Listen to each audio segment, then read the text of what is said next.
Welcome back to continuing weak acid base practice. We are going to be looking at the pH of polyprotic acids. There is an entire section on this in your notes before this problem, so you should go and read over it. The gist of what it says is that if you have a polyprotic acid, in all cases except one, that you sort of treat it like it would be a mixture of weak acids, where you take only the first dissociation.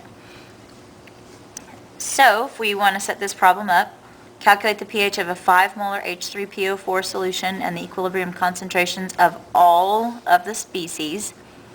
We're going to start off with our first dissociation.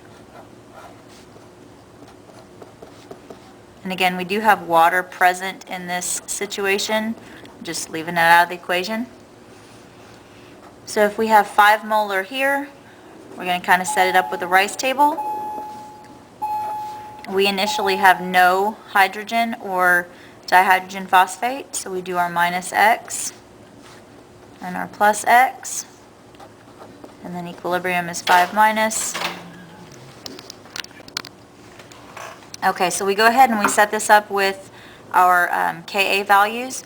We need to use Ka1, which is on the previous page, is 7.5 times 10 to the negative 3 for the first dissociation. So we're going to set those up. 7.5 times 10 to the negative 3 equals X squared for the hydrogen and the dihydrogen phosphate over 5 minus X for the phosphoric acid.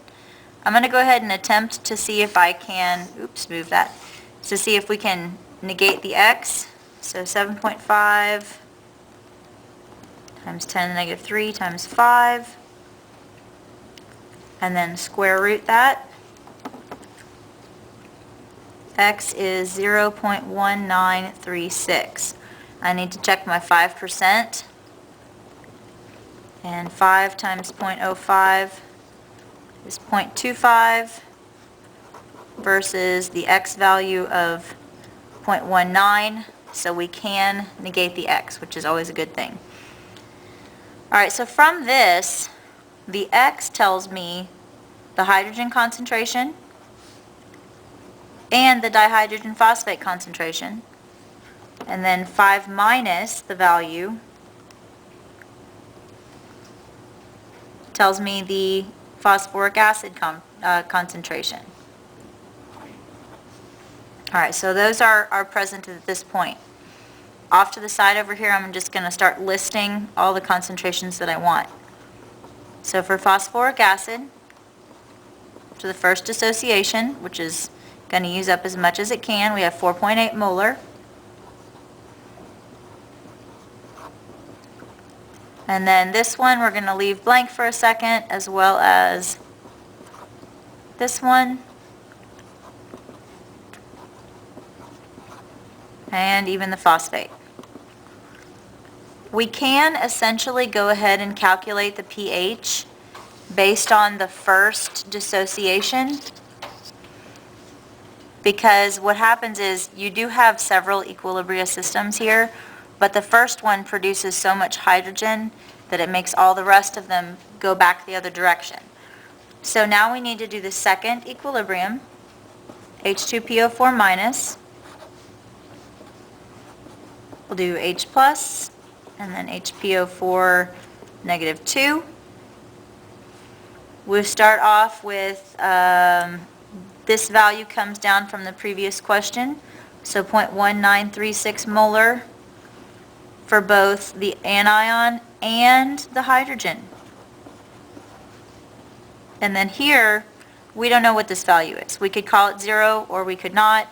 You can use rice to solve this again, but you have so much hydrogen here on the product side that it essentially is pushing this back to the other side, so it's really not going to change much. So you really can just plug into the second Ka, which is 6.2 times 10 to the negative 8th. And you know the hydrogen concentration. You don't know the hydrogen phosphate concentration, and you also know the dihydrogen phosphate concentration. So those two things cancel, and you get X equals 6.2 times 10 to the negative 8th.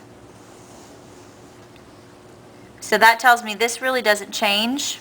So if I come back over for the H2PO4 concentration, it's essentially what it was when I finished the first dissociation.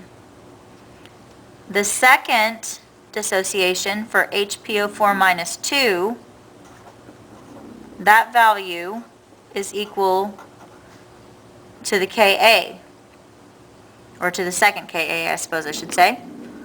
And then we essentially do the same thing for the third dissociation. We have HPO4 minus 2, and we lose that H. We get phosphate. Bring down the concentration from the previous question, so that's 6.2 times 10 to the negative 8th. We still have the same amount of hydrogen overall in the system, and so we need to solve for X. We'll use Ka3.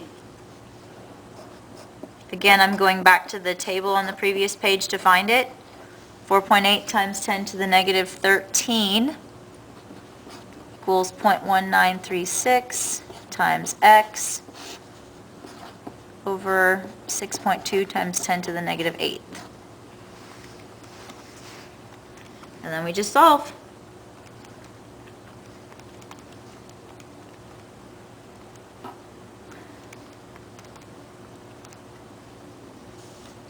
And then we get that X equals 1.537 times 10 to the negative 19 molar. So tiny, tiny, tiny, tiny.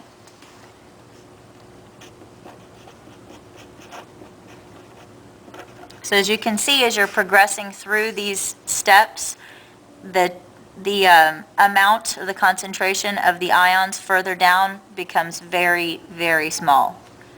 Now for the pH, again, only the first dissociation really did anything.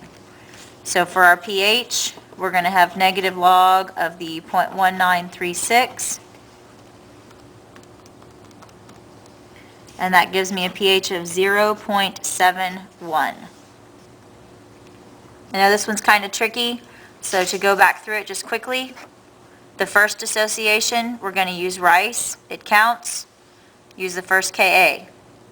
That will give us the concentration for the H3PO4, the H2PO4 minus, and we can solve the pH from that.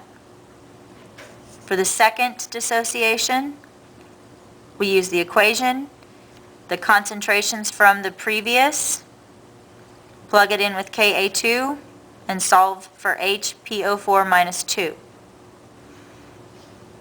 Then for the third dissociation, write out the equation, bring down the concentration from the previous for HPO4 minus 2.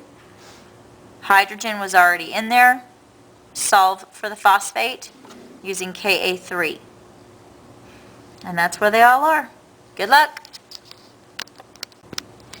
For the next problem, we're going to actually look at the exception to the polyprotic acid scenarios. The one exception that exists is for sulfuric acids for the second deprotonation of sulfuric acid. The first deprotonation is a strong acid. It's going to happen no matter what, it's all going to go. So that one has a Ka that is what we call large, or all of it goes to completion. However, for the second dissociation, it still has a relatively big Ka. It's 1.2 times 10 to the negative 2. So if you have something that is an H2SO concentration that is less than 1.0 molar, then you have to use the second dissociation. No other time will that happen. Okay, so here's our first example. The pH of sulfuric acid, right now we have a 1 molar solution, which is greater than or equal to 1 molar, so we don't have to do the second dissociation. So we just have H2SO4 goes completely to H plus and HSO4 minus. Or in other words, if we have 1.0 molar to start with, we have 1.0 molar of each of these at the end. So to find the pH, it's just pH equals negative log of 1.0, which is 0. So again, if it's 1 molar or greater, it's just a straight, whatever the acid concentration is, that gives you your hydrogen ion. But of course we have to do one where that isn't the case. So here we have 1 times 10 to the negative 2 molar, or 0.01 molar H2SO4, which is definitely less than 1 molar. The first dissociation goes just like we expect it to. It's all going to dissociate. Okay. The second dissociation will also be needed. So I'm going to go ahead and write it out, and then we'll see what we can do from here. Always have to go in order. So the first dissociation, 0.01 molar, this is strong, so it's going to make 0.01 molar of each of those ions. Here is your initial amount of hydrogen. So now that's present in your beaker. These two values then become sort of like the original values for your reaction, for your equilibrium reaction, I should say. So some of this will dissociate,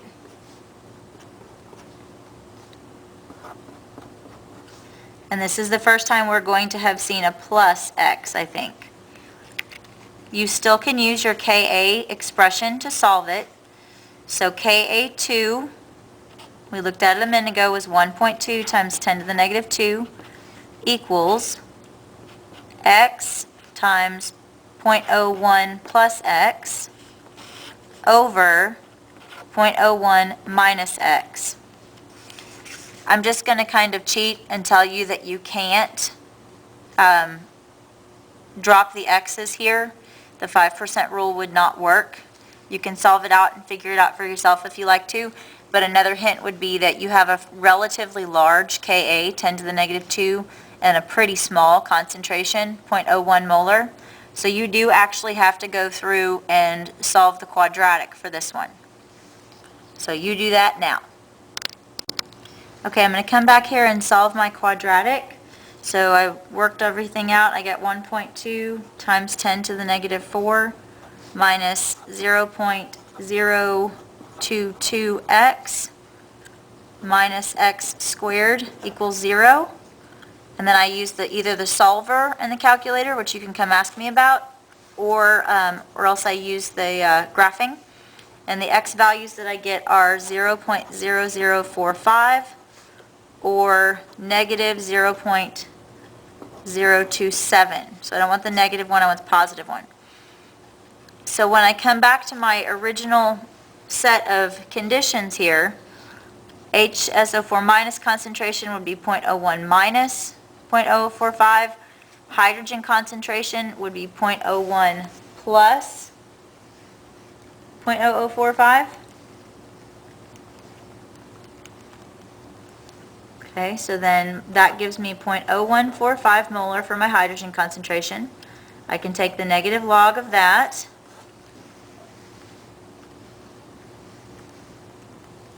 And I get for my pH 1.84. Alrighty. So essentially what I did here is I made the first dissociation happen.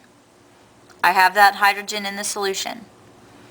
Because this was a weak acid solution, or I shouldn't say weak, excuse me, I should say dilute solution of sulfuric acid, I needed to use the second dissociation as well.